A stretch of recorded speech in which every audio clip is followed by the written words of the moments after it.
What's up, everyone? How is everybody doing? See who's in the comments. Pooh Man, my man. The Cash App, as they say. Thank you for the donations for people who have donated in the past. Today, I'm gonna cam up because we're gonna have a serious talk, guys. Um, be how should I start this? Before I get into this whole thing, let me just tell you a quick little story. I was looking at a video from the Wealthy Expat. He's one of the YouTubers that talks about residency, getting residency overseas, and a lot of guys, a couple of guys in there were just complaining about, well, we ain't got that type of money to do that. And I threw my 2 cents in because I got my Mexican residency, even though it's temporary. It doesn't cost like tens of $1,000s, 10,000 or more to do all that stuff per se. Understand something, guys. What we're going to talk about today, this stuff is not super expensive, but it ain't cheap. Okay. It is what it is. These are requirements that you have to go through to get residency in another country. What we're talking about. This channel, just like the other channels that have been on here, like Aaron's channel, Alex channel and stuff, we try to make it as cheap as possible for the average Joe Blow. But at the same time, it's going to cost you. I'm not making this up. It's going to cost you money. My Mexican residency, I will tell you, with going to the embassy here in Phoenix and then and doing the immigration stuff over there, outside of the travel costs associated, it ran me about $1,200, to be honest with you, with the services that I had to get, because I let an outside service help me, which I highly recommend you guys do that, because that helps cut through the process really, really quick. It's not a cheap expenditure to do, but it's way cheaper than what you're hearing from like the Wealthy Expat, Nomad Capitalists, because a lot of that stuff they're talking about is 6 figures. So this is basically what we're kicking is the cheaper version. And if you're serious about it, you're going to find a way to do it. Also, when it comes down to the process, it's going to be a long process. This is not something that's going to happen overnight. And in this video, we're going to talk a lot about that, because a lot of guys that are going overseas are making a lot of mistakes. Mostly a lot of guys in the passport bro movement, just screwing their things up. But not all of them, to be honest with you, because you got some that are doing it right, but there's guys that's going over there that's making a mess. And these are things you guys have to consider when you're going overseas. Now, in regards to this conflict, you're not going to be able to just get residency or residency visas just like that, because it's a process.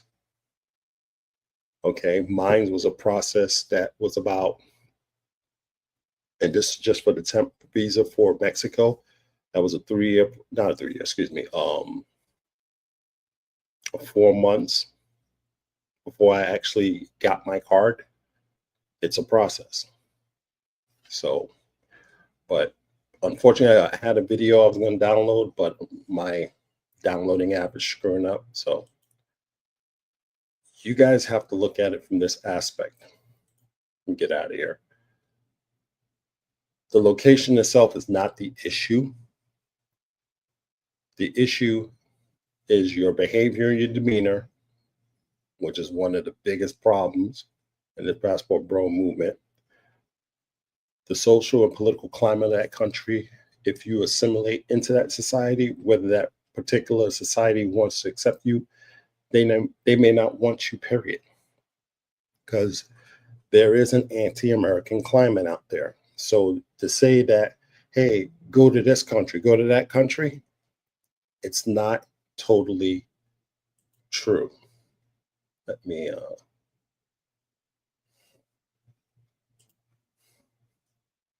get the next one. This is a key factor, is what everybody's missing is assimilation. And this is the biggest, well, I'm so sorry, guys. And this is the biggest problem that a lot of guys have. They don't want to learn the language. Language barrier are a daily obstacle. Most daily interaction, whether it be going to the bank, clinics, government office, are in local languages like Spanish, Portuguese, Thai, Vietnamese, Bahasa, Tagalog. Miscommunication can lead to legal issues, missed healthcare, or job rejections. Even tourist-friendly countries like Thailand or Mexico, long-term residents who do not attempt to learn the language may face resentment, and that's one of the biggest problems go in this whole thing. What's shaking, brother? I'll throw a link up just in case you want to come up. Hold up a second, guys. Sorry about that.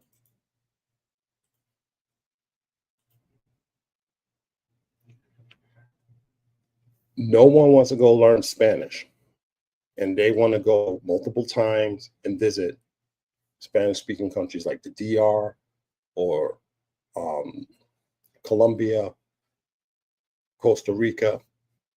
Come on, guys. Seriously? You're going into someone else's backyard, you know? And this is where a lot of people have resentment. Even me going to Mexico, I felt very embarrassed by not being able to speak Spanish as good as I should have. But I'm working on it right now. So my next trip to Mexico, when I renew this, I will hopefully have a better speaking comprehension so I can speak and listen to people in Spanish. But I just kind of felt bad. That's just me. But a lot of guys, they don't give a rat's ass. They live in these countries and they don't even know how to speak Spanish. A lot of them do. That's just messed up. So there's going to be resentment. You have to look at assimilating in that society. If you're not going to assimilate in that society, that's going to be a problem. Cultural differences run deep. Social norms are drastic. In Latin America, the importance of family, machismo, hierarchy, respect. Southeast Asia, high context communication, avoiding confrontation, respect for elders and the minority, especially in Thailand. Common U.S. aggressions like directness and assertiveness may be seen as rude or aggressive. Minor missteps during stress can escalate conflict or alienate you. You are going to a different world. You can't be Captain Hood Rat. You can't be Captain Hood Rat when you go over to these countries. And matter of fact, Ulysses Travelers just posted a video of guys acting up. They got into a fight down in Paqueyeres, down in Medellin, bringing all that ghetto stuff over to another country. Leave that shit over there. This is like ridiculous. Exactly. Spanish is a must, especially if you're visiting or traveling through Latin America. Plus, it's an open door for connecting with locals and getting a sense of respect and community, no doubt. You have to learn these languages, guys. Any ounce of Spanish, whether learning the basic or trying to communicate, will give you brownie points. Exactly. And a lot of guys ain't doing it. So you just can't say, I'm going to go to this country and yeah, I learned a little Spanish and I'm in. It's a lot more than what this slide even talking about. Legal residency does not mean full acceptance. Legal residency is not a permanent security. Residency can be revoked during political shifts or crisis. Keyword crises, i.e., visa law changes in Thailand, immigration crackdown in Panama. Overstaying visa can result in fine, ban, or jail time. Permanent residency does not always come with full rights to work, own land, or access to benefits. Case in point, passport dog. Everybody's wondering where he's at. He got banned because he overstayed his visa in Colombia. He is back in the United States. Thank God he's safe, but he overstayed his visa. And I'm hearing a lot of people are doing that, which makes no sense.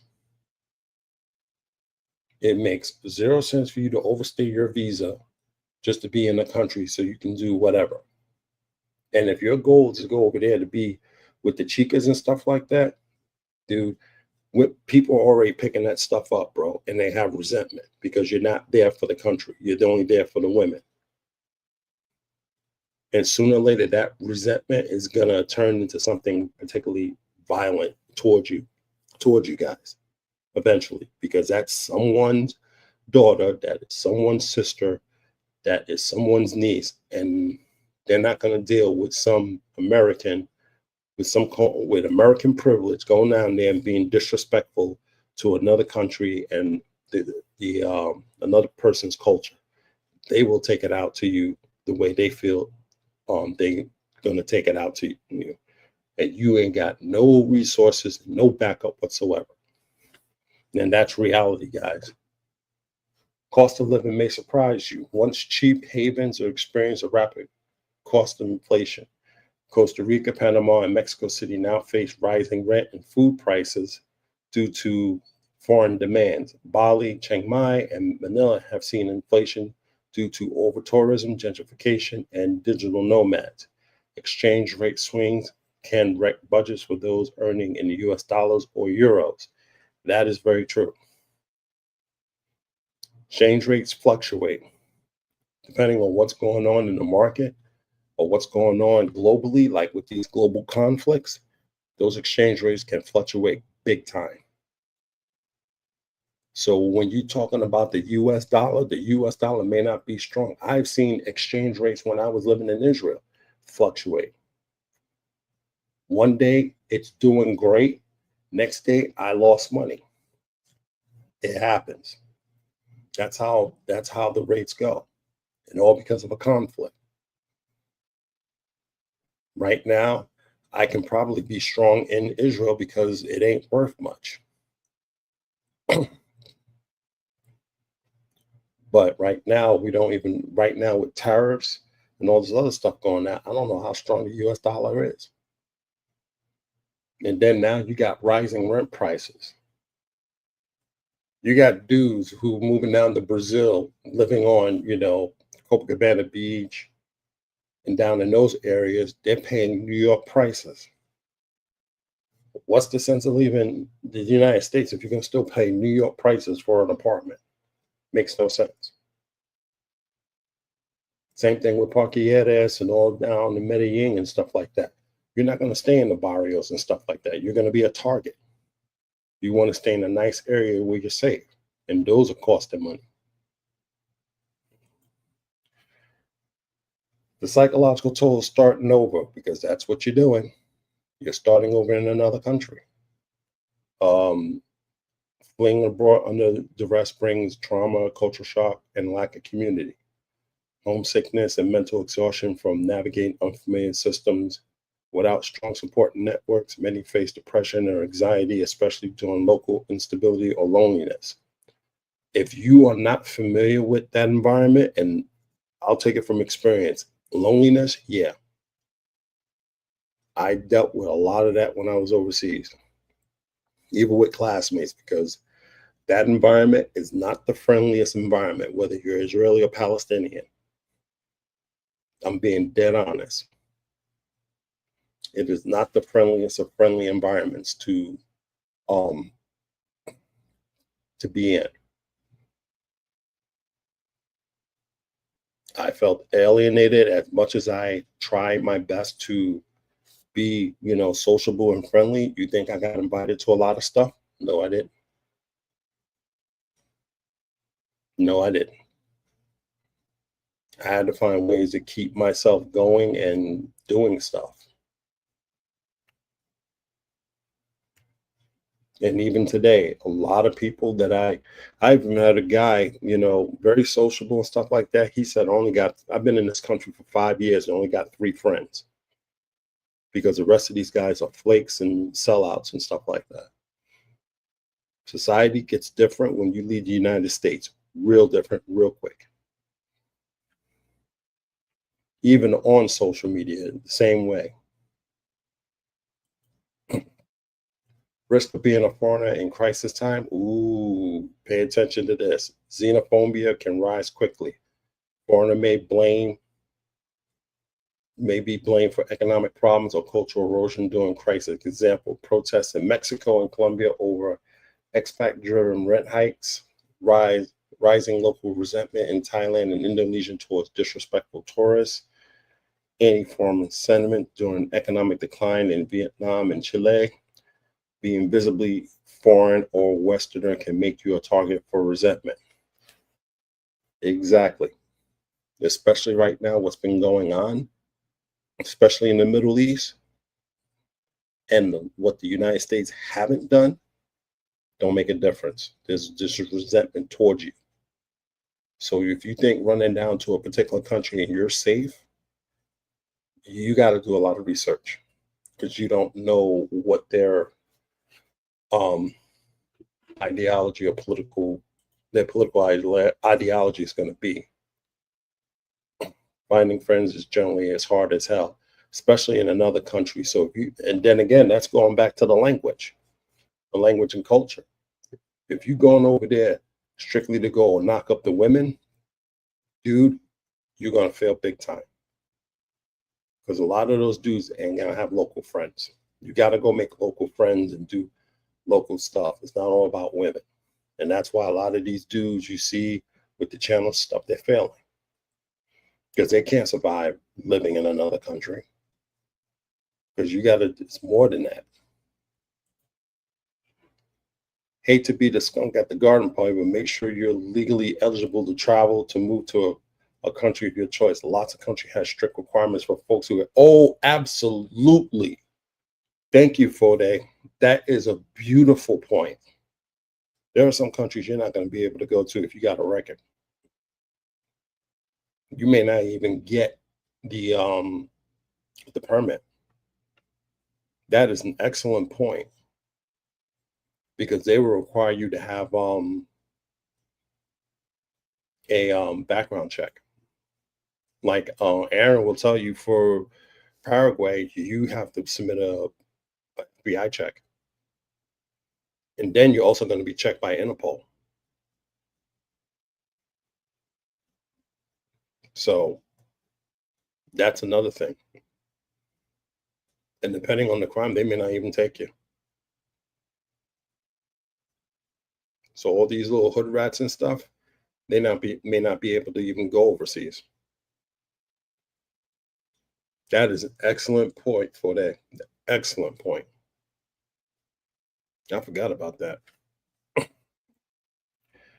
Anti-American sentiment can escalate. Hold up, before I get to that. This is a brilliant and much needed presentation. Thank you thank you too. Thank you for bringing that point up too. I totally forgot about that. Anti-American sentiment can escalate. U.S. foreign policy impact perception abroad, even if you disagree with it. In countries like Vietnam, Cambodia, or Bolivia, U.S. involvement in historical conflicts still affect local views. You may face over-policing, extortion, or even being labeled as a spy or agitator, online surveillance, or restricted access in politically tense regions. Yeah. So when you go overseas, you may be monitored. They can monitor you legally. There's times I've been on phone conversations. I try to have a conversation about something, and my friends who work in the government say, yeah, I can't speak to you on an open line, especially where you're at. Because the government over there legally can spy on you. They can legally hack your phone. They can legally hack your computer. And this was Israel, a friend of the United States. They will spy on you. They do that stuff. You just can't go overseas and just say, hey, I'm cool here, boom, boom, boom. Also, and one of the videos I tried to download and I wanted to present with you was from Austin Holloman. He just released it today. He brought up a very good point. All you guys, Black, Race will play a part of it. Or because you're American, doesn't matter. If you're going to a place where they don't see respect for Africans or anybody black, that's going to be a problem. That is going to be a problem. And that's the reality of the world. It's not classism. A lot of people say that with Brazil, it's classism. No, it's racism. How are you going to tell classism?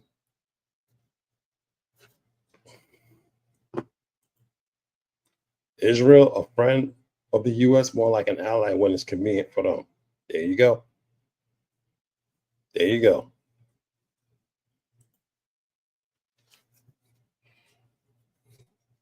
And there's other countries that are similar like that. Don't think because you're black, you get that special trump card. You don't. Some of them will not mess with you, just like the law enforcement, they won't mess with you out of courtesy because you're a US citizen. But at the same time, there's some that will screw around with you just to make an example because you're an American. And South America is no exception. South and Central American, no exception. So think about those countries before you start running down there saying, oh, it's safe down here. Oh, we good. Because you're not. You really got to think about it, making those moves, and be careful. You will get extorted. Hey, look at that gringo. He got money. Y'all sitting here talking about going to places like Colombia and Brazil. They got economic situations where, yeah, oh, look at that American over there. I ain't making that much money. Let's see if we can try to extort money from him, because they're just going to assume you're rich. Hey, what's going on, brother? They're just going to assume you're rich, and they're just going to just extort you out of money when you get into a situation. Or they're going to make the penalties a lot worse for you. That's just reality, guys. Even going overseas in Europe and stuff like that. Some of those countries, same way.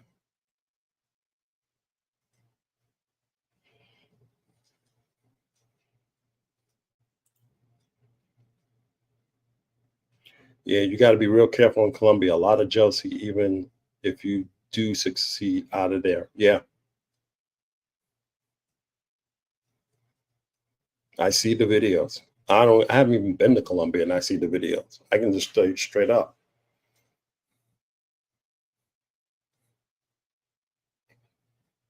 So even in a global, especially in a global crisis, because it's like, say something was going down in the United States, you know, they know you fleeing the United States because of this, and that. So that, that gives them the advantage because you're the ones fleeing.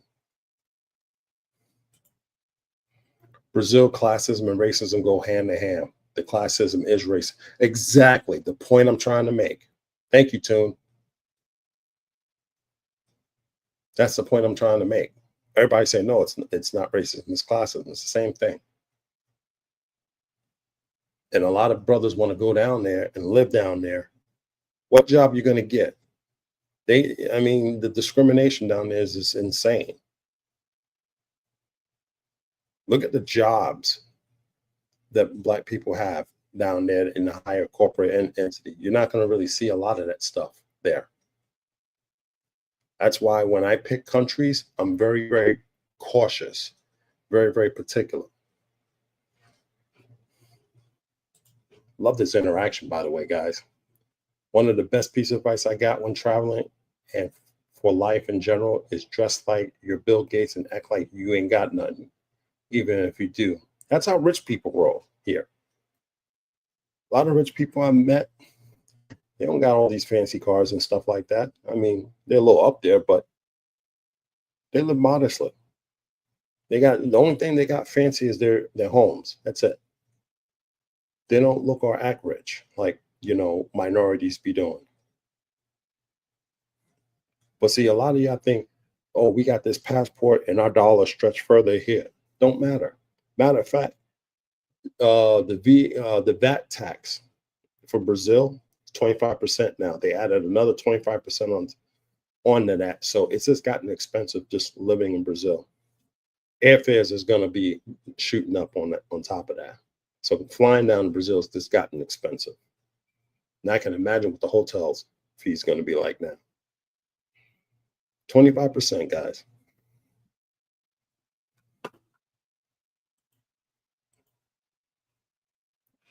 Hold up, we'll go back up here. Most certainly, the fact that you found Paraguay speaks highly of your channel and your mindset. And even Paraguay, guys, don't go around thinking that this is the new spot to, to go pay for play and all that stuff, because those people down there, they, like I just said back here, the whole culture and stuff, um, one, your legal residency uh, can be revoked, but at the same time, social norms runs deep in these countries. And there's in Latin America, the importance of family, machismo, and hierarchical respect. Don't go down to these countries and thinking you're going to change everything and pay for play stuff, because you're going to get for a rude awakening. You know, my best life Paraguay. I'm glad he's schooling me on a lot of this stuff on Paraguay, because then they're not going to tolerate that stuff.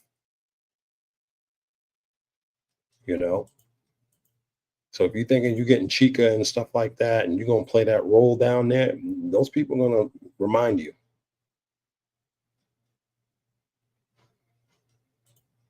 Let me go back. Hold up. You got a lot of stuff in this channel.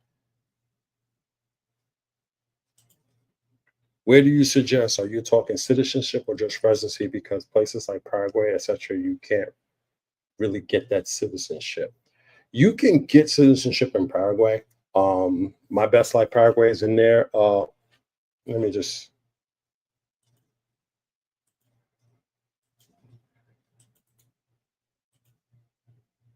My best life. I'm gonna throw out the link. If you want to jump on, feel free. Um, Anybody wants to jump on, feel free. The link's in the chat.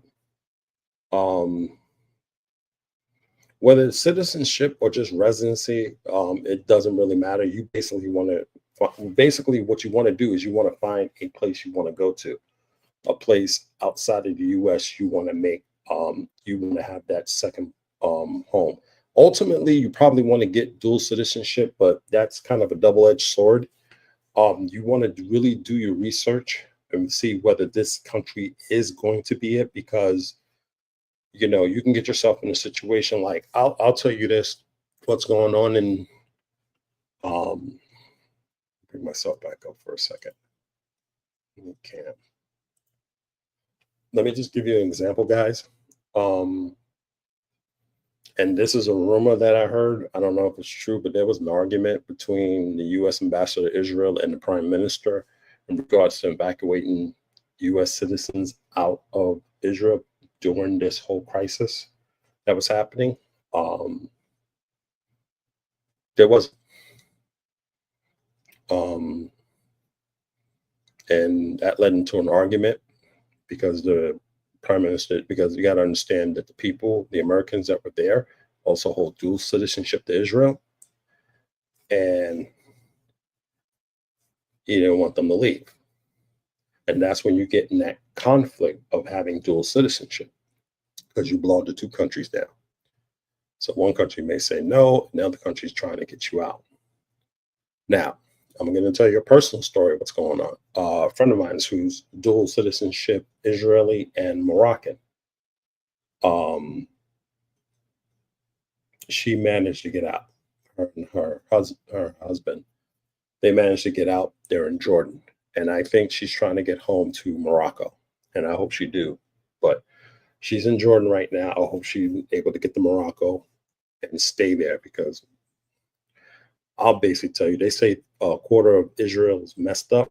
I'm saying half of Tel Aviv is messed up. From my experience of being in there, half of Tel Aviv is jacked. So, but reality wise, um,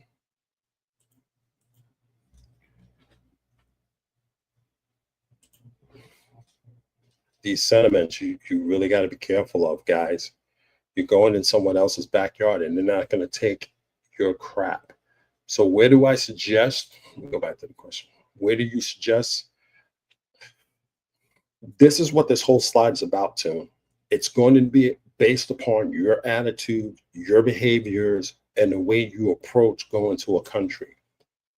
If you're not preparing yourself linguistically, if you're not preparing yourself in terms of job, what you can offer to the country, if you're not preparing yourself socially and all this other stuff, going to any country is not gonna do you any good. If you're going to a country like some of these guys are going to countries like, oh, I want to go to Colombia and this and that. You're going to first of all, Colombia is dangerous. I hate to blanket the whole country, but it's a threat. It's level 3. So that's on the travel advisory. So that ought to tell you why you want to go there. Um, you're going there pretty much you want to go there for the women, which is a bad move because there's beautiful women all over the place, all over the world. But you want to specifically go there for the women and stuff like that. You want to work a cheesy remote job. So why you want to go there for a safe place to go? You can't get residency or citizenship there because it's hard. Because if you understood what the residency like in Colombia, it's based upon the market value of the resident you're going to purchase. Because if it fluctuates, you can lose your residency, which is weird. So why would people want to go there? So you have to do your research on what's a solid residency where you're going to be able to go there, adapt to the environment, um, assimilate to the environment, and just enjoy life. A lot of people are not assimilating to the environment. And that's why a lot of the locals are calling them colonizers. That's the thing you have to look at. So there's really not an answer about a geographical location. It's going to be more about how you assimilate to that particular society. And before you even go there, you might as well just, if you chose a place, you got to start learning the language, and you might as well learn it now. And that's reading, speaking, listening, and writing. And you got to do that to a level. Hold a second. I got notes on that. Just for you guys to know, there's a bunch of language scales. You got to know it like at a level, either like a level 3, which is professional work scale on the interagency language roundtable, or a advanced or superior on the ACTFL proficiency scale. Depending on the language you choose, that can take anywhere from months to years. And that's just speaking and listening. We haven't tossed in the writing and reading yet. So add in more time because you're going to be dealing with that crap. So let's get to the next one. Citizenship isn't really important. Okay. Basically, you want to start off with residency first. Get the residency first. We'll get to the citizenship later. Yeah, exactly. Permanent residency has many, many benefits. Hey, Buck. Avoid play places. Yeah, because a lot of guys are going straight to places that's known for red light districts. I've been with my partner for 10 plus years, and she's Albanian, already making moves there in a few years. The Balkans are hit. Exactly. Trust me, I've been looking at Albania. Definitely a hidden gem. And unfortunately, they used to have a citizenship by investment for Montenegro. They got rid of it because I guess they're prepping up to join the EU, which will be nice. But I have to check back on that. Okay, for sure. Yeah, we know that. Yeah, Paraguay is great for residency overall. The only difference, from my understanding, residency and citizenship is that you won't be able to travel as a Paraguayan citizen or vote in their elections. Okay, that's cool. That's good to know. With dual citizenship, not every country recognizes it. For example, in Iran, they don't. You can be an Iranian American, but you're only considered as an Iranian citizen. That is very true. Um, I know that in the instance where I knew, and this was in the news, and I spoke about this before. Um, if you are like the situation where the guys got executed for bringing drugs into China, they were dual Canadian Chinese citizenship, but China only recognizes Chinese. That's the problem. So you have to look at if both countries recognize both citizenships. If they don't, then you got a problem. I almost got Israeli citizenship, but when COVID hit and there was a lockdown, it was locked down where some of the worst, I canceled it. Now I have Argentina and Mexican residency with the path. That's cool. Yeah, and Israeli, yeah, people made Aliyat. Yeah, a lot of my classmates that I went to school with, a lot of them made Aliyat. Simulating the Latin American culture greatly depends on your linguistic skills, Spanish, Portuguese, and your ability to understand and adapt to the culture, mannerisms, social relationships. That's where a lot of people fail at. That's where a lot of people fail at. And I'm trying not to fail into that. So, but let me continue up. The risk of being in foreign in crisis times, healthcare access may be limited. Public healthcare is generally for citizens and permanent residents, which is what I'm trying to get. So I can have access to that. Rural areas in Honduras, the Philippines, Laos, and Guatemala lack quality medical care. Private clinics may require cash up front, and communication gap can lead to serious misdiagnosis. Guys, if they're not going to speak English and they may not have an English translator in some of these places, so you have to keep that in mind when you're going overseas. So you definitely got to know it, especially you're going to get sick overseas because I can tell you I've gotten sick overseas when I was in Israel. Fortunately enough, they do speak English over there. But if I was in another country, I've not been so lucky. Hey, Ryan, what's up? And you're muted. Let me see if I can. Oops. Yeah, there you Yeah, go. man. Hey, Ryan. How's it going? Hey. Let me just finish the slide up. Sure. Um, Financial restrictions and banking issues. Some country imposes limit on currency exchanges, restriction on foreign bank accounts, taxes on foreign source income.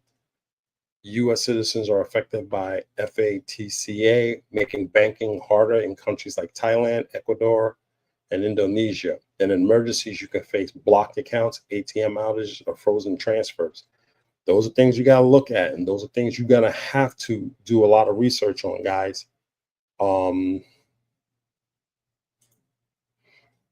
you got to think about those things. Ryan, quick question. Going through an attorney to do your residency, what is, I mean, if you want to put that out there, what is the cost? Yeah. Uh, so yeah, the cost if you don't have family ties, which is most people, or connections to the country. It depends who you're going through. Aaron can attest to this too, but it'll range from anywhere from nearing $2,000 all the way up to 3,000. But some people charge even more than that. It really depends on the package you're looking at. Like if you want to set up bank accounts, business accounts, that kind of thing, that's where they'll start being like $3,000, $4,000, etc. But for your bare Okay. bones stuff, it can kind of go from like 1,500 to like 2,000 or so, with maybe some extra money for fees, like a couple $100 extra for fees, getting up to like 2,300, 2,500 or so. Yeah. So, like I was saying earlier, guys, this is basically what we're giving you is the poor man version. This can go up to 10 grand. And if so, depending on the country, and if so, so be it. But you're not spending stuff like nomad capitalists and wealthy ass packs and all these other guys are spending. Um, so keep this in mind that what we're dropping down to you, um, keep that, just keep it in mind. You're gonna pay for money, but is it gonna be worth it? Absolutely. That's what's up. I've seen residency and citizenship. I've always feel like residency is easier to revoke and give you less access to aka property, but even shielding things like taxes. Yeah. If I can Albania just gives say, you, oh, yeah. sorry. What was that? Um, yeah, if I could just say one more thing on residency, Sure. because there's more competition and there's less of a monopoly, what I considered like there's like the Plan B, the Nomad Elite, and a couple others. Now there's a lot more people that are knowing how to do it like on the ground. So even myself, I'm going to be starting to work with people who have done it from scratch, who actually haven't used a lawyer, and they're making their and forming their own connections. So they're going to actually offer these for even cheaper. So like Hmm. that's where I kind of put out the like the lowest is probably like 13, 1,400, 1,500. But like you really want to come down here for at least the bare bones residency, for around 2,500, uh, just to make sure you're getting all the fees and all the what's it called? Make sure everything's expedited and that kind of thing. So just make sure you have like 2,500, and hey, if you have more left over, cool. Then you just use that for going out to a nice steak dinner, So Yeah. And that's the cool thing, to do that and have that. So that way, you really want to set yourself up for success. But at the same time, start learn if you're gonna invest in that type of money, guys, in that place, learn the language. You might as well just learn the language. Albania gives you 1 year free access for Americans. Yeah, and that's true. I have to figure out what is the guidelines to get an Albanian residency. But right now, I don't really know what's got to be careful of that area right now. It's a little hostile. Shout out to my man Rone. He's in the Philippines, and he's going to send me some information in regards to Philippine residency for U.S. vets, because he's down there. Um, there's a program for that. I checked it out. I think it's $1,500 in the bank, and then you got to fill out some paperwork. Um, that's that's a pretty good deal. I think you have to pay a yearly fee of 300 and change to keep the residency. So again, another potential paper residency. I just got to find out a little bit more information. You think crypto like Bitcoin is good money stage to hedge against bank closure? I don't really know. I'm not into crypto, uh, because the fact of the matter is, I don't like to invest in something that ain't real. That's just my philosophy. This is not real money. Um, but I just don't know. I don't even mess with crypto at all. Um, shout out to my boy Ryan. My temp residency cost me about 2K. And look, these are prices that you guys can, afford. These are affordable prices. Granted, you're not going to places like Greece or Portugal or Spain, but if you're looking for just like a get out of, especially when, you got 72 hours to get out of Dodge, these are locations you can get out fairly quickly. And they offer a lot of cool incentives. $2,000 with a recommended lawyer, but you do have other services that will charge you more, around 3K or 5K USD. It's true. My services, like I said, I did the first part by myself, which was to get the visa. And the second portion, I used a service to do that. And that ended up with, I used the service and then I had to pay the fees when I got to the immigration office. So all that, I think that got me around the anywhere from 1 to 15K, somewhere around in that range, excluding, travel expenses. But it was just it's a real good deal. It's a paper residency. I didn't have to live there to have the residency, which is great.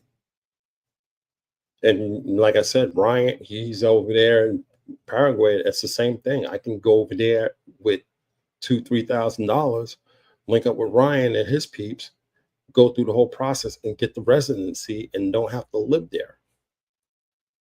Easy peasy. Yeah, and if I could just add to, well, actually two things that I forgot to mention, but so because there's more competition for these residency services that are popping up, well, number one, be careful on who you trust, but also it should be cheaper, but that doesn't mean that the government won't step in and realize, wow, there's a lot of people coming, because there are a lot of people coming.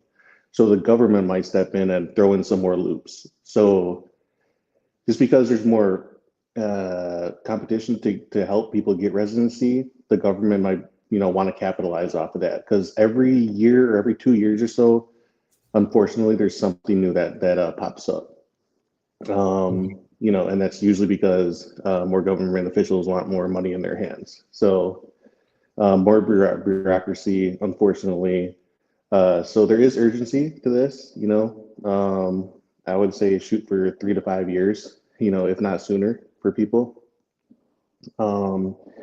The other thing that you said was interesting too, is that I think a lot of people don't understand the Mercosur aspect of having Paraguayan residency.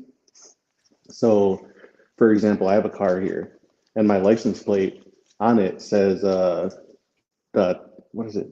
¿Qué dice la chapa? Aquí de chapa de Mercosur, ¿verdad? So it says like Mercosur license or license plate, right? Registration, which means that you can go anywhere in South America that is a Mercosur country, which is most South American countries. Now, that doesn't mean that you can fly there with your residency card, but you can drive to Argentina, you could drive to Uruguay, you could drive all the way to Chile, I believe, Brazil for sure, and you're golden with your permanent residency card or your cedula, which you can get with temporary. So, that's a big perk. It's almost like it's kind of like the EU, but you just can't fly with it. That's where like a passport would eventually come in, which I'm a citizen, but most people aren't. But of my understanding, your permanent residency will transition into citizenship after X amount of years. I don't know exactly. I want to say maybe 5-10 years. I don't know. Don't quote me on that. But anyways, there is that perk though. Like you can drive across borders, and I just don't think that a lot of people understand that. In fact, se puede trabajar en otros países, ¿verdad? Si tienes cédula paraguaya. Okay, you can also work in other countries too if you have a Paraguayan cédula, right? Okay, that's cool. Yeah, y se puede vivir en otros países también. ¿Por cuánto tiempo si tienes cédula? 6 meses. 6 meses? ¿Y trabajar igual? Sí. Okay, so I just checked in with the girl I'm with. She says that with your Paraguayan cédula, you can actually work and live in other countries for up to 6 months at a time. So that gives you like an extra extended time of what you would have with an American passport, which only gives you 90 days, which is 3 months. So yeah, so those are the perks I was talking about, and I'm actually really glad I have you right here to confirm that. So anyways, yeah, that is interesting because I didn't know that. That is really interesting. Yeah. Well, I mean, it kind of blows my mind as well. The thing is, Paraguay actually used to be historically the poorer country. So Paraguayans were the immigrants, but now in the last like 10, 15 years, Argentinians and Brazilians actually want to come to Paraguay. Um, well, maybe not so much Brazilian, well, sort of. It depends how their economic situation. But because we have a stronger centralized bank and our currency didn't hit inflation as bad as other countries, other uh, countries have wanted to come to Paraguay to work. So some Argentinians and Brazilians will get in trouble for staying here too long, so they actually have to go back.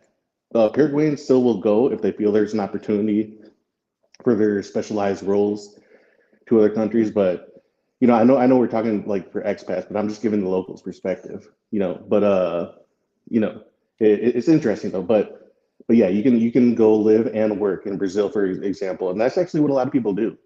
So they realize the benefits of having the Paraguayan cedula, which is relatively easy to get, and then you just go to Brazil for 6 months, and then come back or whatever you want. So, anyways, want to throw that in there too. Yeah. Does Mercosur, I just pulled this up from Data CPA. Mercosur has an agreement with the EU as well.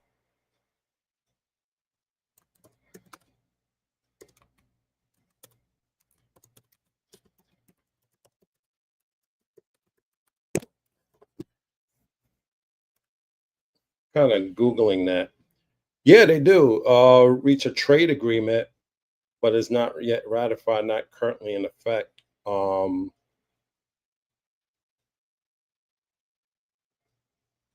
The deal is still pending ratification due to concern mainly with other from EU countries. Um,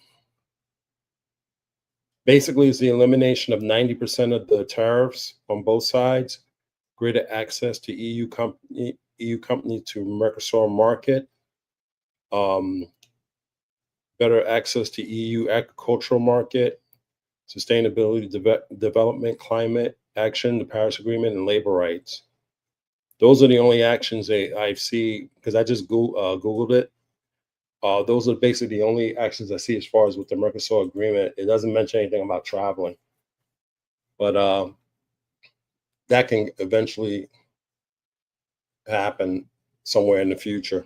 A lot of people are starting to link up with the EU. You just saw a recent post of nationality applying for most of them, at least Argentinian, Brazilian, and German. Okay. Yeah, and a lot of it is probably because of taxes.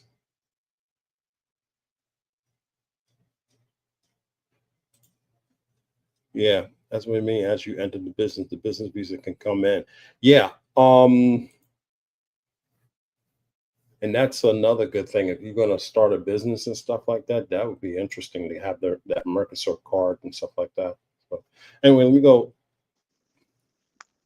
finish this up. Oh, Emergency services are not always reliable. Law enforcement may be corrupt or underpaid, exploited, or ignore foreign victims.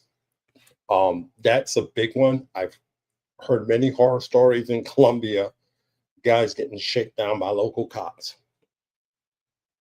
So all you guys want to run their butt to Colombia, you know, thinking you're gonna live the life of Riley. When you get in a situation, this can happen. This can happen. Okay. Natural disasters or medical emergencies are often poorly managed. Philippines and Indonesia have frequent typhoons and volcano activities with slow response time. Nicaragua and Peru have weak disaster infrastructure outside the capital city. Again, you really got to choose where you're going to go and see what the infrastructures are like. I know Brazil, they have a lot of issues during the summer with this mosquito infestation that causes the disease. I forgot what it's called. It's really bad. People have uh, died from it. Um, so you really need to think about going to certain locations. Um, if you are ever worried about banking or status in the country, going in the business route is always better. True. Zika, I think, no, it was another name. Is Not it Zika. dengue? Dengue, Dengue? that's it. Dengue. Yeah. Dengue. Yeah. Hmm. Dengue. Yeah, that's a big thing in Brazil. And you got to get dengue shots when you try to go there around the summertime. So you really need to be careful of that. So it's a lot of issues over there. Is anywhere truly safe? Physical safety versus political stability. A nation may feel peaceful but have underlying instability. Example: Thailand military coup and protests. Nicaragua crackdown on dissidents. Malaysia government turnover. Low crime doesn't guarantee legal protection or economic stability. Um, I will tell you my experience living in Israel for the 3 years that I was there. They changed governments at least 3 times for a government that's supposed to be in power for 4 years. Let that sink in. 3 times for a government that's supposed to be in there for 4 years. They have issues. So you may be going to countries where there's a lot of issues. And I've heard a lot of problems with Brazil as far as their government and some other issues.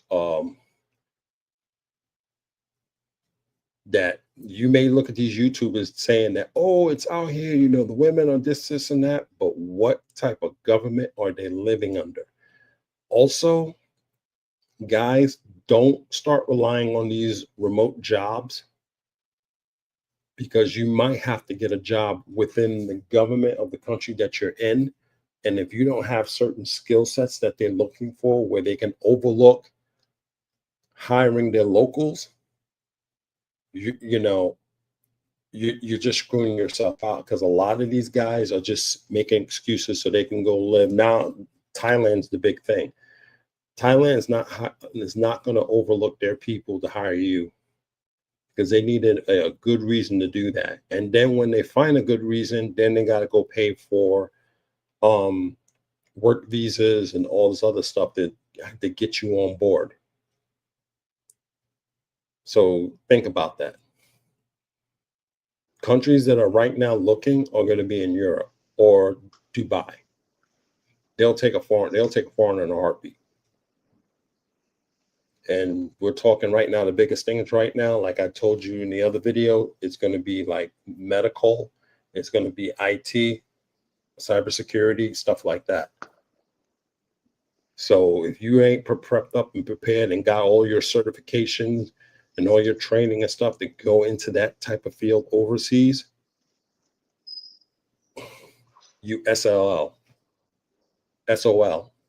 straight up SOL. So think about it. Don't be rushing off to go to paradise and you start burning through your money and that's that. Because these remote jobs are going to be disappearing. And if we were getting in a global conflict, it would have definitely been disappearing. Yeah. Exactly. Regardless of where you go, make sure you're in that STEP program. And I was in that program too. Excuse me. Every time I travel, I enroll in that STEP program. What they do is they send you notifications via text or email about what's going on in that country in terms of any turmoil, any violence. They'll let you know.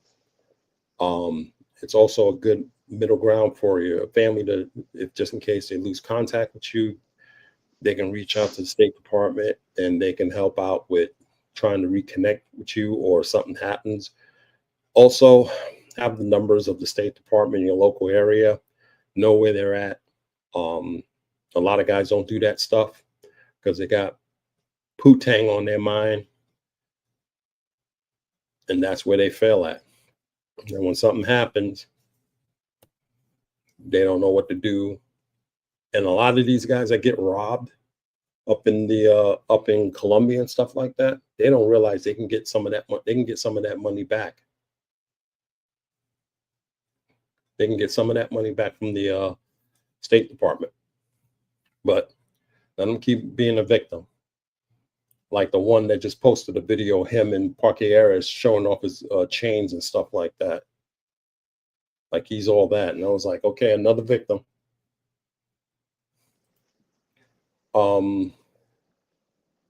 Thanks, Pooh. If I could just comment on one, Sure. oh my bad.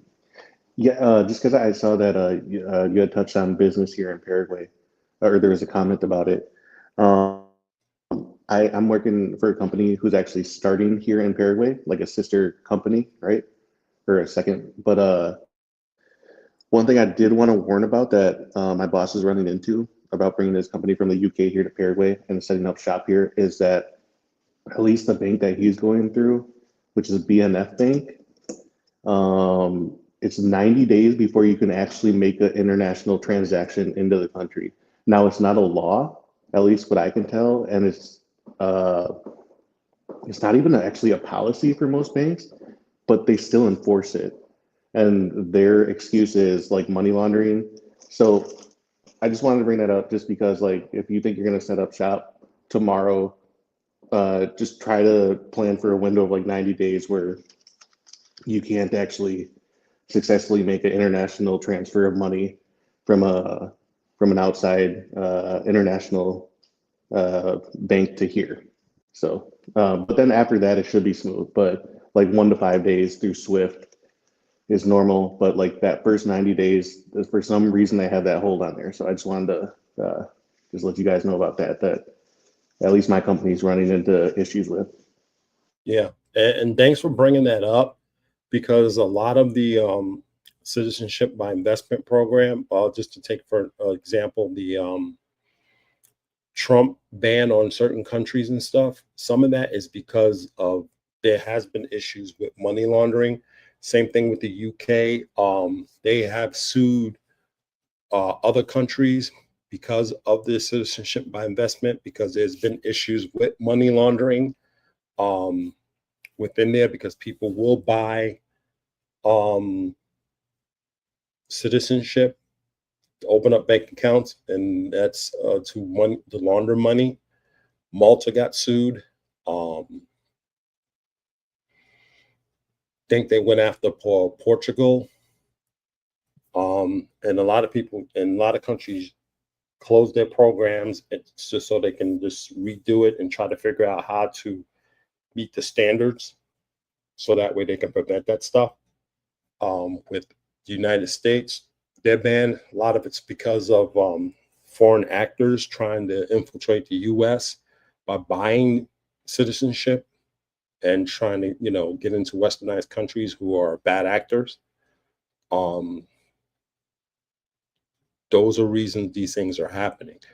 And you have to, understand what's going on with this stuff, especially when you're dealing with global conflict. What we're telling you is like the cheapest way to do it. So you can imagine these guys are doing it and they're spending hundreds of thousands of dollars and doing it in these places like Malta. Malta's expensive. If I'm not mistaken, Malta's golden visa program is like almost $1 million, and they're doing it over there. So you can just imagine trying to do it over here. We're just offering you like what, 2, 3 thousand? Seriously. But I know a lot of folks are relying on remote jobs, but that might not last longer because of AI. Exactly. You're better off trying to get a job working in these countries. That's why you got to know the language or have those skills. And a lot of these guys is trying to do that. They don't have those skill sets, or they're trying to get those skill sets, but they may end up just getting a cert and trying to get a job, and they're going to end up running blank because getting into cybersecurity is a pain in the butt right now. Medical, that's going to take years. This is not an overnight plan. As far as getting the residency, yeah, you can probably get that in like what Ryan had said, 60 to 90 days. You can probably get your residency and stuff like that. But the actual move and setting up shop and doing all that stuff, that's going to be a process. One way around banking is to transfer funds between an investment brokerage account. They have higher thresholds in the bank. Also, you can ask brokerage accounts to keep funds in. That's interesting. Never thought about that. Yeah, like a Charles Schwab's or something like that. You can play around with that, or Fidelity. Yeah, it's interesting. You can almost always get a job with the teaching stuff. Yeah, everybody wants to do teaching and stuff, but this is me, it all's going to depend on pay, how much they pay you. So that's another thing. To continue, natural disasters add a hidden layer of risk. Southeast Asia faced typhoons, Philippines, Vietnam, earthquakes and tsunamis, Indonesia, Thailand, just like the earthquake that just happened recently in Thailand. Um, that scared off a lot of people, to tell you the truth. A lot of people left. Central America is vulnerable to earthquakes, which Colombia just recently had one. Hurricanes and volcano eruptions, Guatemala, El Salvador, Costa Rica. In global emergencies, disaster relief is overwhelmed or deprioritized for foreigners. Yeah, it's their people first. You may get some relief later. Is anywhere truly safe? Yeah, sustainability for long-term living. Can you stay legally and affordability if your visa expires? You lose your income source. Political rule changes. Consider, will you be welcome or tolerated 2 to 10 years from now? Can you weather economic shocks or policy changes? Yeah, those things. It's not going to be like the U.S. Their constitution is going to be different. You're not going to have the protections just like the United States. And that's where a lot of people get things confused. When you leave the United States, everything you leave behind, rights, everything, gone. You under someone else's rules, you know. But those are things you got to look at because it's a whole different world. And you fall on the end of that. Just like I said with Brazil, the racism over there, they don't know how to do. You ain't got no rights on that. You can't fight that. You're in their world. There's nothing you can do about it. And especially when you get citizenship, you belong to them. You split between that and the United States. The United States can't override that. You switch between the two. So that's why you got to be careful what country you go to get citizenship because you split between the two. And basically, if you boots on ground in that country and you get in trouble, the United States ain't gonna be able to pull you out because you belong to them too. And generally, they overrule the United States. Nothing you can do. Community and infrastructures are essential. Safety also means having reliable social network or expat community, access to stable electricity, water, healthcare, and transport. Without these, you're vulnerable even in peaceful towns and islands. Yeah, those are things you got to look at, right, Ryan? Yeah. No, absolutely. Um, what was really interesting what you just said too was people keep up with the news like Israel didn't want dual citizens, American and Israeli citizens to leave, right? Kind of Yeah, use them as like pawns in their effed up war. So that's a very real thing. But I'm actually gonna probably take off here in a second, but yeah, yeah, just one more thing though.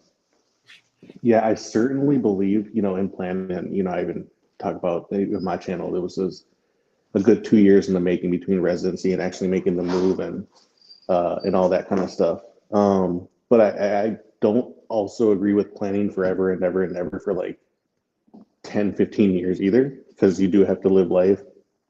You do have to take a chance at some point. Um, and that's life. Like not everything is, always super stable in the US either. Um, and I've met actually guys who have had a certain quantity of money, right, in the States. And it actually, well, I mean, me knowing the prices down here, it didn't blow my mind that much, but it's still surprising that they could literally come down here and live 90 days, get out of the country and come back for another 90 days instead of either losing their place or having to re-sign to a place they can't afford because they just lost their job, etc. Right. So it is an interesting dynamic that even like traveling the world, you would never think is actually cheaper than living the same way you were living with the job that you just lost, now in the States. So it's an interesting dynamic that's playing out in the last couple of years that because things are so unaffordable, it's actually more cost effective for people to come to Paraguay, live simply for a while and figure out their life before they go back or do whatever. Hmm. Yeah. I mean, like I said, in the context of, just finding a place where you can go to get away from all the stuff here. And keep in mind, guys, you still got to pay your US taxes. If you still have US citizenship, you still got to pay your taxes. And regardless, if you move to another country, you still got to do that. But there's ways you can probably lower that. But, you know, just to be able to go to another country is great.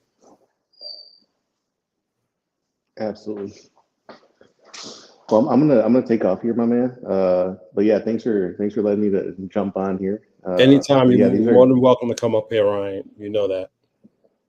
And we're for definitely sure, going to for link up sure. when I get down there, probably sometime next year. We're definitely going to link up and when I do the process.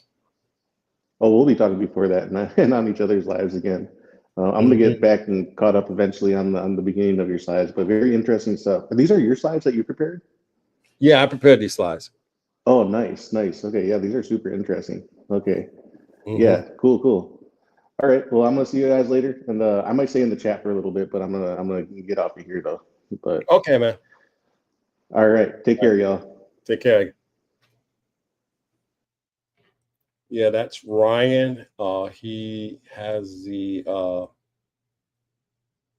page My Best Life Paraguay. Please check his channel out. One of my mods can pull up his YouTube channel and put it in the chat. Greatly appreciate it. Um, Go check out his channel. He has some great information regarding Paraguay. Um, yeah, they do get paid well in the Gulf states, but a lot of these guys ain't going to the Gulf states. They're going to other places. That's the thing, Fode. But overall, these are things you have to keep. Is anywhere truly safe? The idea of safety must be evolved. Safety now means more than avoiding wars. Legal security, mental health, community integration, economic viability. No country is fully insulated from global unrest, climate disasters, or financial collapse. And that's true. So it's a complicated question about which country to go to if we go into like a World War III, because alliances can form. And it may be your country that you happen to be in that may form that alliance. And now you're now the country you thought you escaped from. Now that country is now part of it. You have to keep those things in mind. Or even if, like, say, if it goes nuclear, that nuclear cloud is not going to stop at your country and stuff like that. It's going to spread globally. So you're going to be part of that nightmare. You're going to get the domino effect of what happens in the nuclear holocaust, so to speak. So there really is no safety, especially the economic impact of it. You're going to feel it because, like, for example, they was talking about closing the Strait of Hormuz down. That's an economic impact that's global. That wasn't just for us, it was global. So prices was going to go up. And then, you got Trump and his tariffs he put out, that was global. So there was a big effect. So there's really per se not a answer, but there's some answers that's just geographical that makes sense. I'm not knocking that, but if you're talking about safety as a whole, there really isn't. But if you're not going to feel safe unless you prepare yourself to go to these countries, and a lot of dudes ain't preparing themselves to go to these countries. Because look at the passport bros. Now, I'm not saying all of them, but you got a great bunch of them that's over there that don't speak the language. Let me see what you said. In World War III, your best bet is one of the Pacific Islands. You won't get directly hit, but the nuclear winter will then. That's the thing. No matter what, even in the Pacific Islands, you got an issue over there because guess what's going to happen? While everybody's distracted, guess who's going to get Taiwan, and then they're going to start taking the other islands. So even that's not going to be safe. It, it's it's just a nightmare. It's a nightmare scenario. Some people, it's to me landlocked wise, Paraguay sounds ideal, honestly. But is they going to be totally safe? Now you're going to have everybody's mother want to go to Paraguay.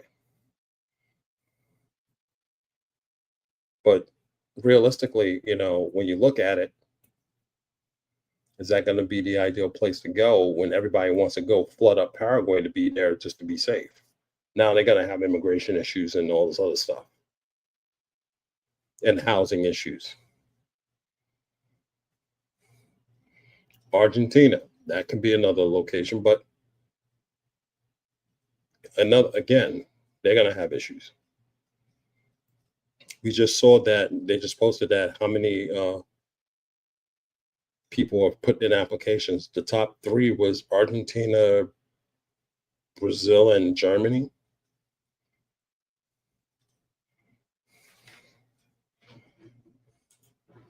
Trump's tariffs, his immigration policy, and reciprocal that comes with it, and the weakened dollar, they all interconnect. Exactly.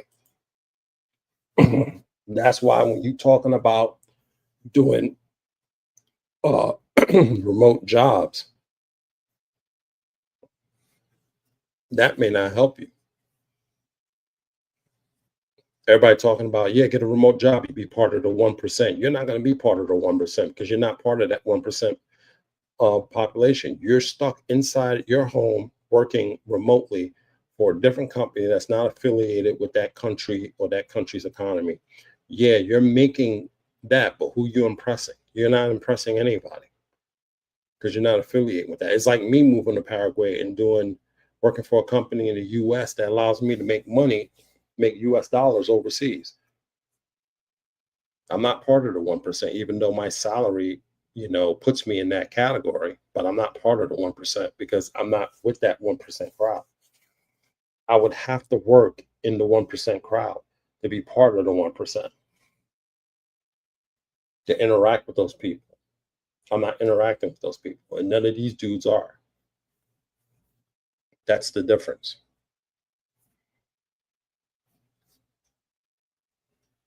And that's a lot of these dudes want to flex their money and this and that. So you really can't. Yeah, there's a lot of opportunity to do all that stuff.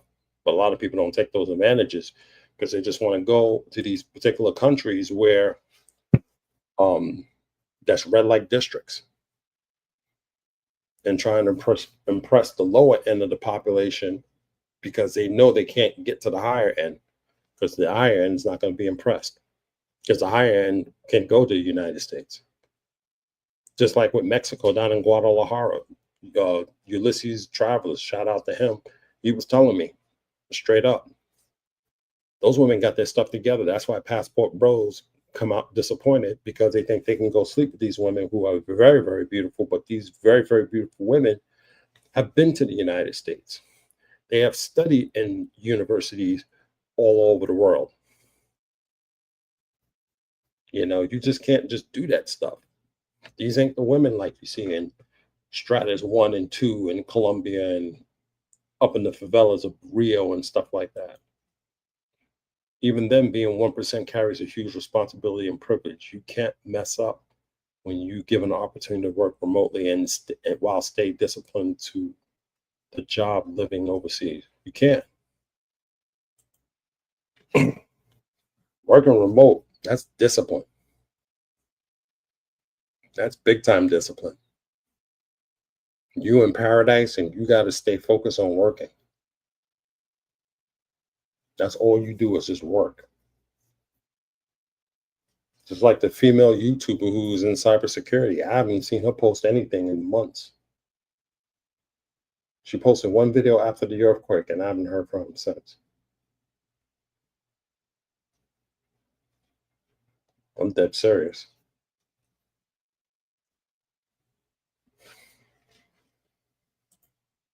Just have a routine and you'll be fine.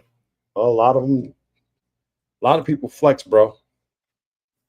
A lot of them just go out there and they just flex. Like they're living some, hip hop lifestyle, look at me and all this other stuff. And that's the problem with that whole movement. They're not going there to live and do stuff because, like, for example, me, I'm not going down there to flex. I'm going down there to find a second place to live, Well, I'm going to show off. It's almost like they're doing the same thing like what women are doing with Instagram and stuff, posting pictures and stuff like that. Let's keep it 100. It can be boring after a while, smashing the same chick in the same red light dressing in front as a boiler. Reality will make itself known. Dude, that is so, so true. I'm a believer that your work stateside and building business in the country you deserve to live in can't pass a privilege to me. Yeah, you can't. You can't. I mean, I want to build my own business and do consulting work, but I got to keep focused on the business and stuff like that. You know, exactly, and that's a key thing you want to do is you want to do it long term because you got to maintain both locations. Or if you definitely want to be a citizen and you want to just not come back to the United States, you got to be able to live there and be able to maintain. A lot of these guys don't know how to do that. A lot of guys don't know how to, survive in these countries long term because they're too busy want to go smashing the same chick in the same red light district and try to front as a baller. Ain't none of these dudes driving high end vehicles, but they want to sit here and buy these women play sugar daddy. It's like, hey, look, you know, um, I bought her an iPhone and stuff like that. Whoopee. And they flash this stuff on YouTube. Everybody get all captivated and they want to do the same thing. Dude, seriously, rich people don't do that stuff. If you decide to move to nothing come just because of women, you guaranteed to fail because you're it with the wrong mindset. Exactly. And you try to tell these dudes they get all in their feelings. I had one dude, I said that, and I wasn't even directing it to him. He got all in his feelings and tried to sabotage my career. But he decided to pick a hacker to do it with. So he's going to suffer. Him and his family going to suffer for that. I'm just leaving that out there. And trust me, that's stupid. It's stupid.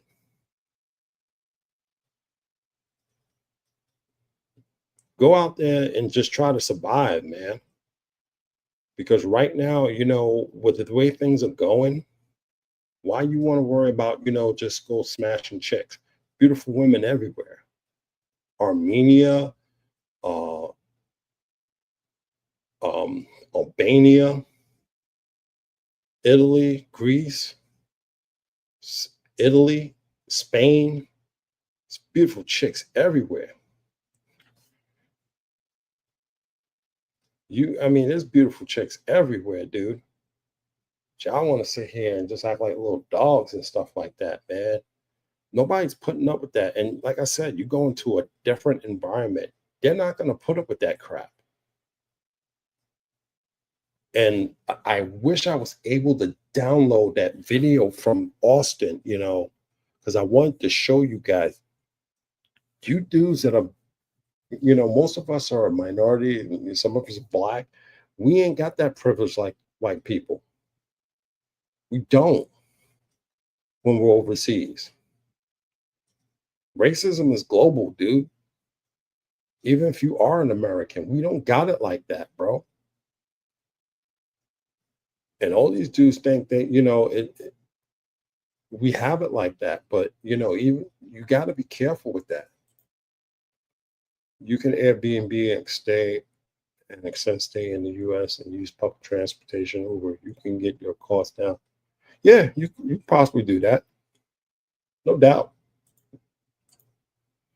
That sugar daddy, sugar baby lifestyle is just sad in general, just like some other YouTubers that we.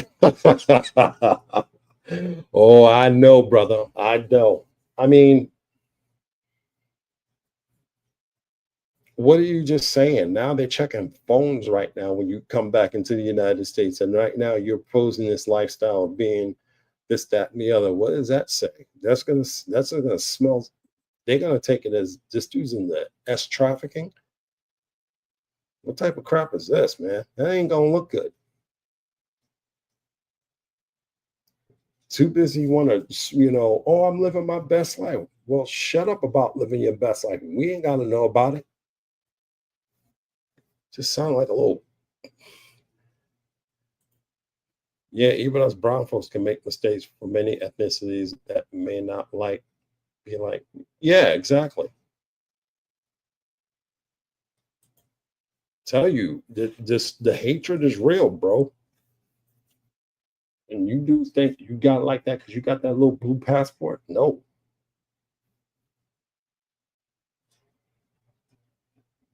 you know. And like I said, if you guys can go over to Austin Holloman's page and look at the latest video he uploaded on that, bro, he hit it. He hit a lot of stuff on point. That American privilege, people get sick and tired of that stuff. A lot of people get sick and tired of that American privilege, and a lot of these, some of these passport bros go down there thinking, "Yeah, I got American privilege and all this other stuff." They throw it in these other people's faces, and it's like, "Yo, dude, humble yourself, bro. You're in someone else's backyard, bro." In Albania and Kosovo, the women's fine as hell, and they dress like they're on a stroll, but they dress for each other, not for dudes. Talk to the wrong, you be subject. Oh yeah, ooh yeah, I understand. Yeah, I heard, man. The Albanian mob ain't no joke. The Albanian mafia ain't no joke. And see, that's a very good point, Floyd. Because you can't go to these countries bringing that ghetto ass mentality over there of game and all this other stuff because that ain't gonna work. You can't do that. It's like when I live, I, you know, I when I lived in Israel, I had to just be, just kind of like void. I had to forget that, I had the street mentality and how I deal with things. I had to take a lot of people's crap to avoid going to jail. But if I ever see those dudes out in the street here, I'll beat the crap out of them. That's a different story. But I had to be different. I had to take the crap, which is why I didn't seek citizenship in Israel because it's not, you know, because you can start a feud. And I totally forgot up in those areas, you don't want to start a feud because that's something you got to be careful of. As a well to do Black traveler, I feel like I've experienced a bit of privilege. I don't always feel like race is an issue. I do speak multiple languages and move around affluent people. I mean, yeah, I mean, It's just the fact. It's not. It's just the fact that the people that are doing this that we see on YouTube, um, they don't humble themselves and they're not really experienced travelers like yourself, Lux, or myself. Because when I travel, I try to link up with affluent people. You're very versed in multiple language, and you do move around with a certain clientele of people. But when you move around with hood rats, and all these dudes want to do is go to the hood to be with hood chicks in another country, that's a whole different ball game, bro. That's what makes the whole thing. Because look what they're pulling. They're pulling hood chicks. They're not pulling the type of people you're pulling. That's a whole different ball game. You're basically in the major leagues, okay? While they're still playing stickball, you know? Yep, that's exactly what I'm talking about. In Europe, you could be mistaken for North African, Morocco, or Middle Eastern, which they may not like until you introduce yourself if you're able to. Again, or because your skin is still dark and they're still not gonna like you. That can also work. So to find a place where to go, you really have to start preparing yourself. Lux travels. I You probably worked on your language skills prior to your going to your destination, which is the smart thing to do. Okay, a lot of people don't do that. Yet we have smartphones with apps on them, and they can practice that stuff. They don't even do that. They're just mindset is just, oh, I just want to go bang some chicks. That's someone's daughter, someone's sister, and you're gonna go to a different environment with that westernized mindset.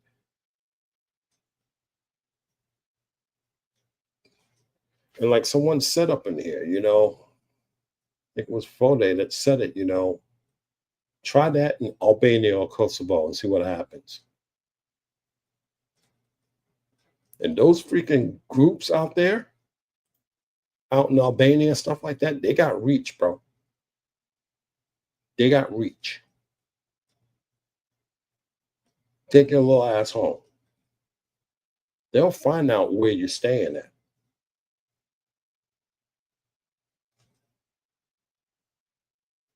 They'll find out where you live in the United States. They got reach.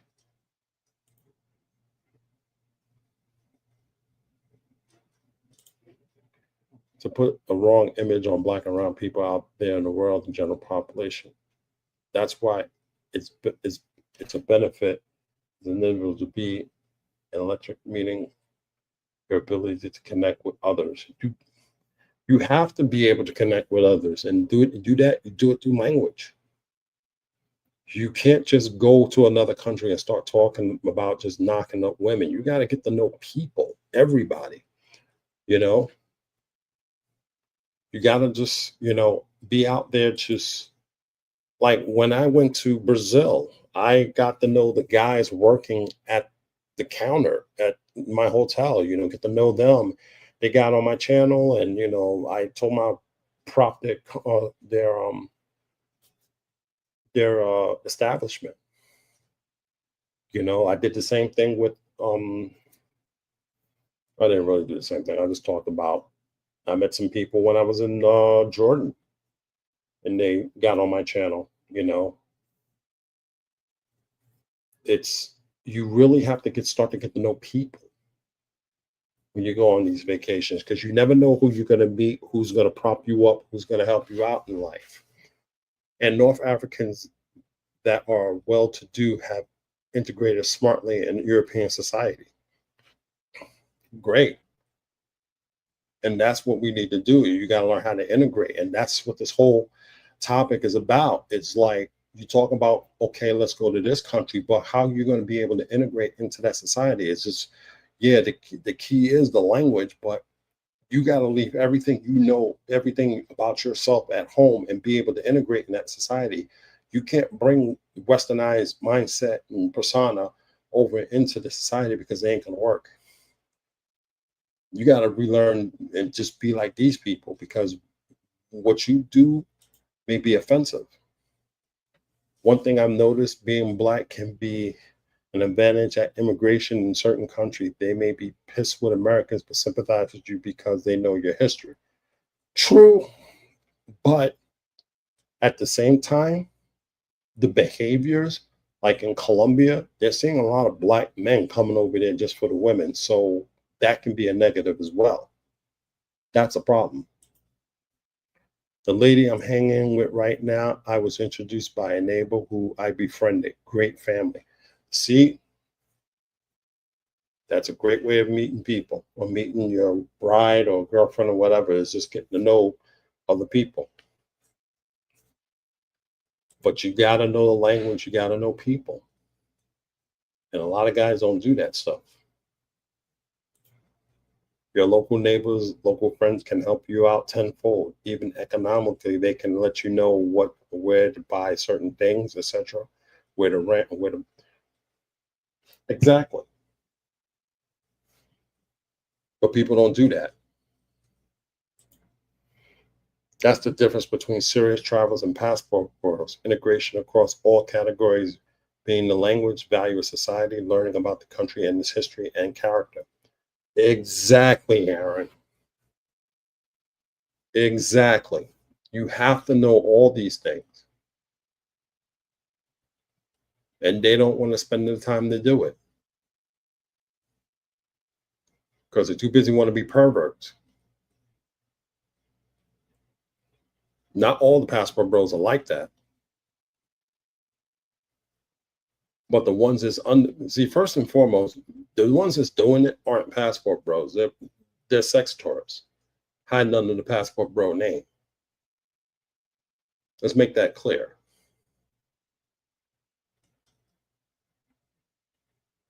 But if you're going to be successful in doing this whole traveling thing, you got to get your mind out of the gutter because there's so much in this world, man. So many places you can go and be successful and stuff, and really meet. It's not about dating, meeting nines and tens and stuff like that. You just want to, like, Ryan just had a show today, critiquing someone, talking about getting nines and tens. The world ain't about getting nines and tens. It's about just finding a companion that matches your vibe, that you guys can work together and, be a couple and stuff like that. Nines and tens is like, with technology, you can build a bitch. You can build a 9 and 10. But why is that gonna be? And that these guys are sitting around here trying to chase nines and tens, and they dating and knocking them up. They're still lonely, living out of a suitcase, traveling all these years. They still ain't got no wife and stuff like that. That's the end game because you're too busy chasing this and that. You're not even focusing on getting a real career, making real money because you're still traveling out of a suitcase doing this stupid stuff. Muslim and Asian cultures don't like too much Western influence. Most other nations really enjoy Western culture. They just don't want you to overrun them. That's what Spain complaints is. True. People don't want to adapt to their culture. And that's the thing about traveling and moving overseas. You have to adapt to that culture. Even like when I go to Mexico, I have to adapt to that culture. Plain and simple. There's no ifs, ands, about it. And I'm preparing myself to adapt to that culture because that's just the way it is. I may end up getting citizenship there if I want to go get that in the future. Same thing with Paraguay.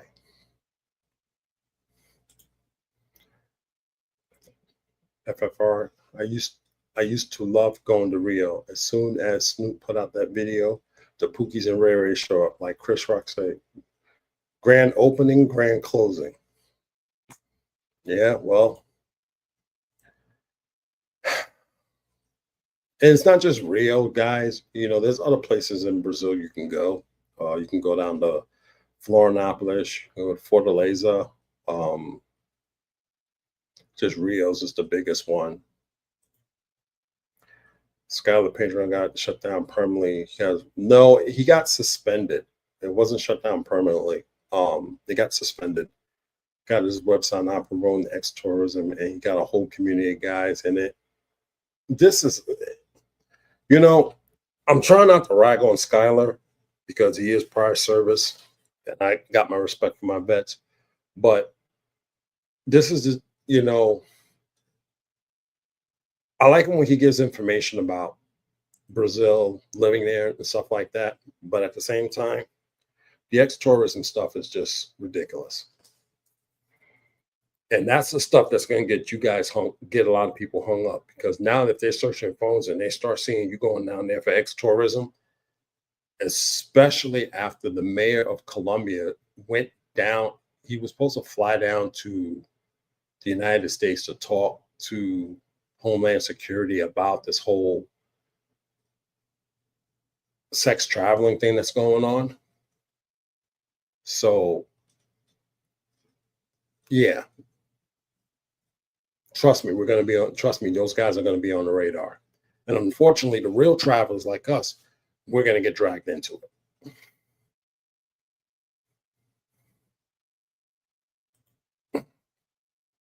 Oh, and one more and one more thing about this. A lot of guys, I'm gonna be honest with you, this is gonna cause fights. If y'all didn't see that video guy that Ulysses Travels posted, is right now making its rounds all over the internet. Dudes are getting in fights over girls overseas. I'm gonna tell you, and I'm just gonna be real. This is the stuff where people can ruin people's lives and careers. Even though he's retired, this can ruin him. S tourism and stuff, that stuff is related to S trafficking. A lot of this stuff. People can twist that argument around, dude. That's why I stay away from that stuff. And the dude who had beef with me, seems he was really into this stuff. But he opened up his mouth and said something. I got the video, and I'm about ready to send it to Homeland Security just to F with him. Not Skylar, but someone else. This is what happens when you become a pervert over chicks. I'm not ragging on Skylar in any way, shape, or form. I just disagree with this whole stuff, what he's doing.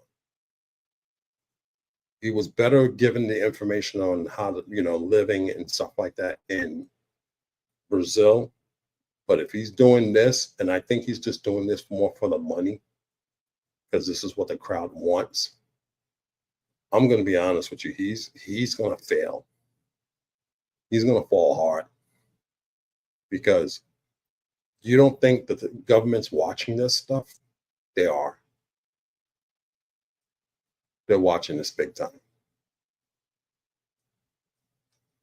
The incident that happened, if you guys remember, the incident that happened in Colombia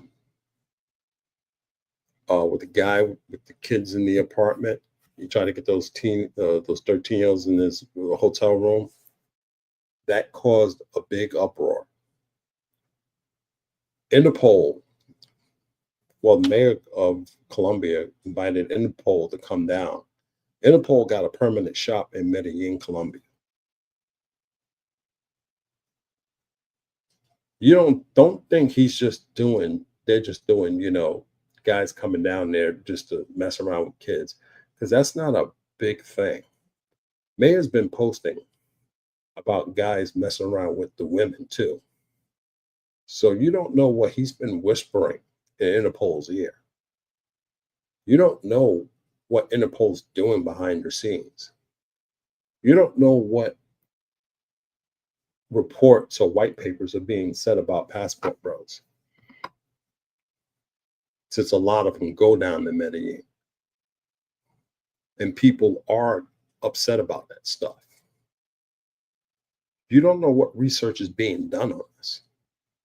This is why I tell people to shut up about when you go overseas, you're doing this stuff, shut up.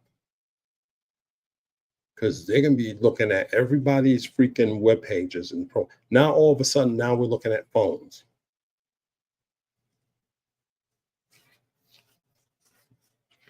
Telling you, a lot of y'all are gonna be under surveillance with this whole social media stuff. It's gonna burn you.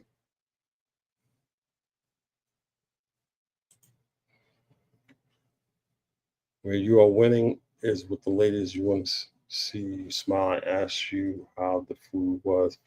She just cooked you, ask you. Yeah, that's the type of woman you want to look for. If you're looking to get a wife, which I ain't got no problem you guys going overseas to do it because it's been done. This ain't nothing new. And brag to her friends about you. That's what you want, man. Not some dude that's just going over there saying they're a monger and stuff like that. Seriously, dude, are we gonna use the word mongering? They're using words they don't even know what the actual meaning is in the context of what they're doing. They're actually telling on themselves. And like I said, government's watching this stuff. So a lot of these dudes literally are just getting themselves in trouble. Hmm. I agree. I respect his service too, but the whole messaging of sugar baby is coming to, yeah, it is too much, man. Even if you're doing fantastic, why put it all over the net? Exactly. Because it makes money, man. And like I said, I'm not ragging on Skylar in any way, shape, or form, bro.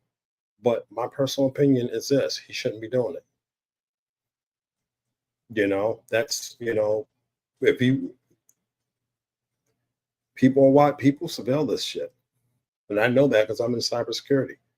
If he wants to do it, it's his channel, that's his business. He has the freedom to do that. That's his platform, and if he wants to do that, that's fine. But I'm just warning him. And he should know that as a vet. Governments watch this stuff. And especially with, the whole human trafficking stuff like that, you damn skippy they're gonna be looking for this shit. He'll crash hard at some point. It'll hit when you see more of these these online altercations, and X cases, very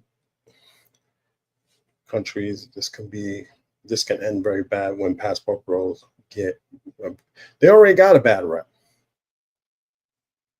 They already have a bad rep.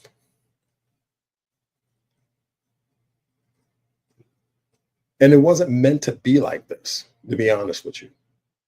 It wasn't meant or designed to be like this. It was meant to, guys, who got tired of the dating scene in the United States to go overseas and look for a companion. This was a plan B.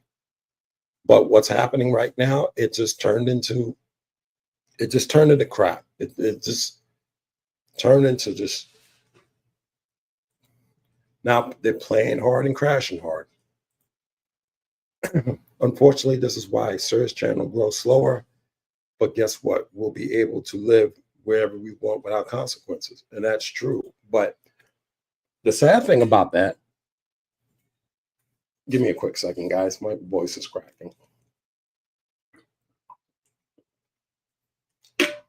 The sad thing about that is that they'll just come under the radar. And then they want to do the same thing, they'll just sneak under our banner and then try to get the same thing we're doing, but still do the debauchery on top of that. And that's something I want to try to prevent. That's why I'm not telling people how to get residency and citizenship in Brazil and Colombia and DR and stuff like that. Even though DR got a pretty nice citizenship by investment, even though it's expensive, but they got pretty nice ones. But I'm going to other places where that debauchery is not going to be stand for. Armenia is a Muslim country. You ain't doing that pay for play stuff over there. It's a longer travel. It's right next to Iran. And they're right now has a conflict with Azerbaijan. And if you're going to integrate in that society, you need to speak Armenian. So you're not going to be doing if you're not studying Spanish. What makes you think you're going to study Armenian? That's a harder language. And when I go to Dubai for break from Kabul, you can always tell who was there for pay for play. They all dress a certain way, especially contractors, and all went to the same hotel. Drivers knew. Yeah, that's how you tell on yourself. A plane load of dudes, mostly black dudes, single, going to DR or Cartagena. It says a lot. It just says a lot. And like again, I'm not ragging on Skylar in any way, shape, or form. Shout out to him. But the reality of the thing is, we're promoting stuff that we shouldn't be promoting online if we don't want that stigma to come on us.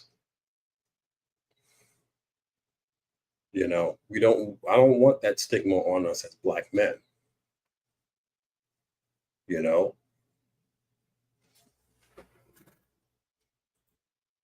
thinking about learning Armenian stresses me out. It does. And it's one of those easy residencies to get. A $6,000 investment in a business, and boom, you're in, outside of the fees you're going to have to pay. But instant, citizen, an instant residency, and your clock ticks. In 3 years, you get citizenship. That easy. And that's what I'm telling you guys. You just can't go pick a country and just move up in there.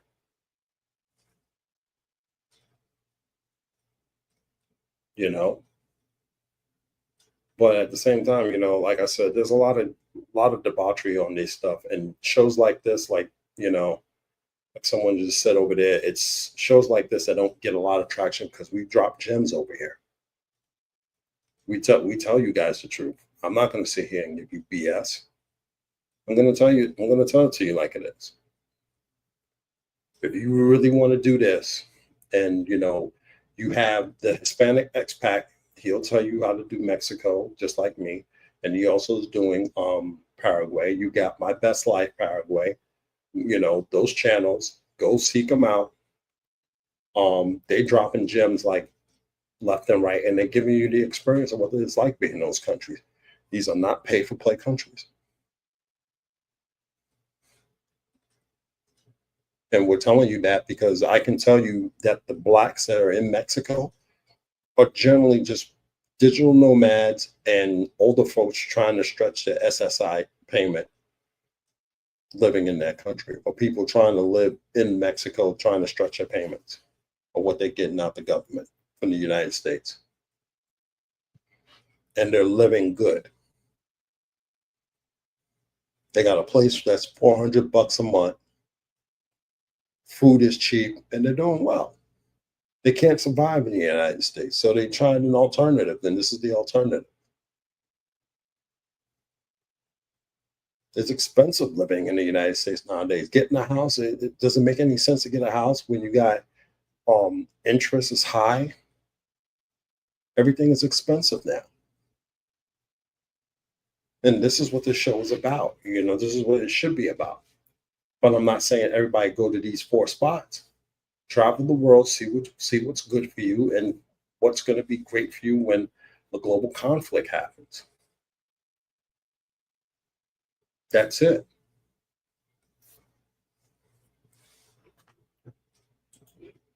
People don't like to think critically. It's the real issue. And it speaks to the American educational system. That's why your average European and even Canadian has much more of a global mindset. True. If you plan to move to the Caucasus which I might not recommend. You need to learn Russian. Yeah. You need to prepare yourself when you go to these countries. So there's really no place, kind of swinging back to the global conflict. Is there a place for you to move? Not if you don't prepare for it. If you're not going to prepare for it, then fine. You're going to have issues. You need to prepare where you're going. And a lot of these dudes aren't preparing for it. And you're going to have hard times. Just like I said in this whole video, you're going to have a hard time adapting to this because it's not America. You're not going to bring that American westernized mindset in these countries and erode their values because they're going to come back at you. And you're going to think it's racism when it may not be racism. It's because of the way you're acting.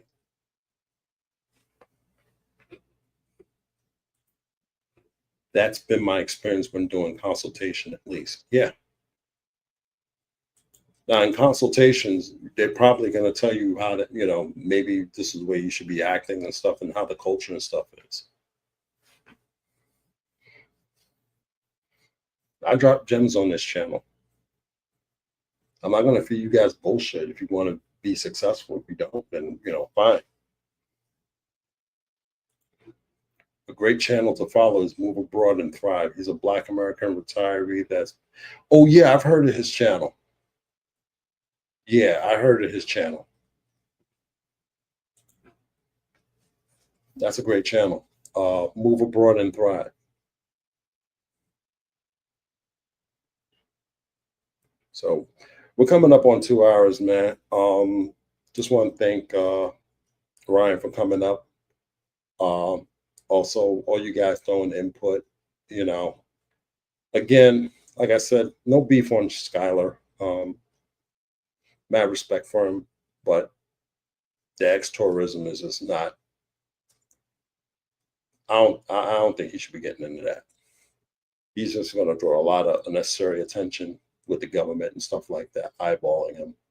But like I said, that's his life. That's his decision. He can do whatever he wants. So, but like I said, and shout out to him. But overall, in the context of what this is about, bro,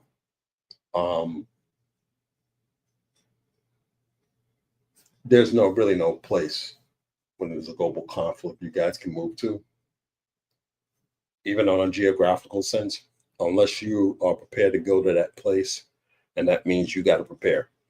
So there's a lot of preparation involved. Language is going to be your first thing you're going to have to start, because that's going to open the doors. What was this? Get this last comment. One thing I want to say is that you don't hear talked about is that Latinos who reparate, kind of in my case, should be the first expat who welcome our Black brothers and sisters abroad. Yeah, you really don't hear that. You don't hear that conversation going. We can't continue the negativity and division that goes on in the U.S. Exactly. And thank you. Appreciate it. And I'm always going to do that. And that's a good point, Ryan. We can't continue the negativity and division, but at the same time, Ryan, we got to always respect each other during the good times and the bad times. You know what I mean? We always got to do that. White expat may be discriminatory, not all, but some. So is Latino should not absolutely continue that practice. What city are we from? Okay, what city are you from? Shout out to Tupac. Shout out to Tupac, man. I love Pac. Well, anyway, like I said, we hit 2 hours, bro. Thank you guys for showing up. Peace and love to all you guys. And the answer to the question, unless you prepare for it, unless you prepare yourself to go to these countries, and be ready to assimilate into that society, leaving all that crap that you learned in the Western world, in the hood and all that other stuff, you leave that totally behind and become a new person, there is no place you're going to be safe in this global conflict. That being said, I catch you guys later.